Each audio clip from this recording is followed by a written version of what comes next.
5 August আমার ভাইয়ের রক্ত, আর ওই রক্ত বিদা যেতে দিব না। কিন্তু সেদিন আন্দোলনটা যদিও যুক্তিসঙ্গত ভাবেই ছিল কোটা, আর ওই কোটার আড়ালে যে এক দুষ্কৃতী চক্র ছিল সেটা সাধারণ ছাত্রছাত্রীরা অনেকেই বুঝতেও পারেনি, যারা এখন বর্তমানে এসেও লজ্জায় মুখ খুলতে পারছে না, কারণ উপর দিকে থুতু দিলে সেটা নিজের গায়ে এসে পড়বে। তারা লজ্জায় আজ মুখ খুলতে পারছে না।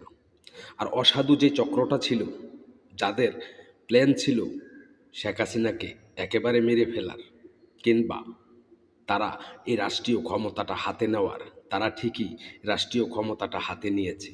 হয়তো আল্লাহর অশেষ মেহেরবানিতে বঙ্গকন্যা বেঁচে গেছে, কিন্তু এই সাধারণ ছাত্রছাত্রীদেরকে ব্যবহার করে আঙুর থেকে ফুলে কলাগাছ হওয়া কিছু সংকট অসাধু চক্র আজ গোটা বাংলাদেশটাকে জ্বালিয়ে পুড়ে খেয়ে ফেলছে।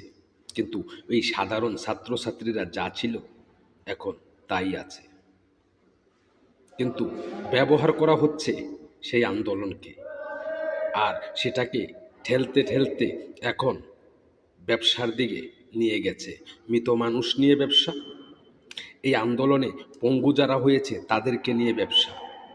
কিন্তু 64টা জেলা ঘুরে দেখেন, যারা পঙ্গুত্ব বরণ করেছে তাদের খোঁজ খবরও ঠিক মতন নিচ্ছে না এই অসাধু চক্র ব্যবসায়ীরা।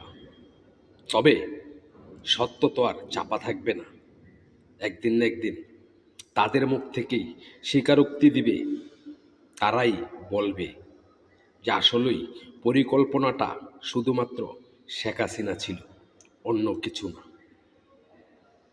আমি সাধারণ ছাত্রছাত্রী যারা ওই আন্দোলনে ছিল আমি তাদের দোষ দিই না, কারণ তাদেরকে যেভাবে বোঝানো হয়েছে তারা সেভাবেই বুঝে গেছিল।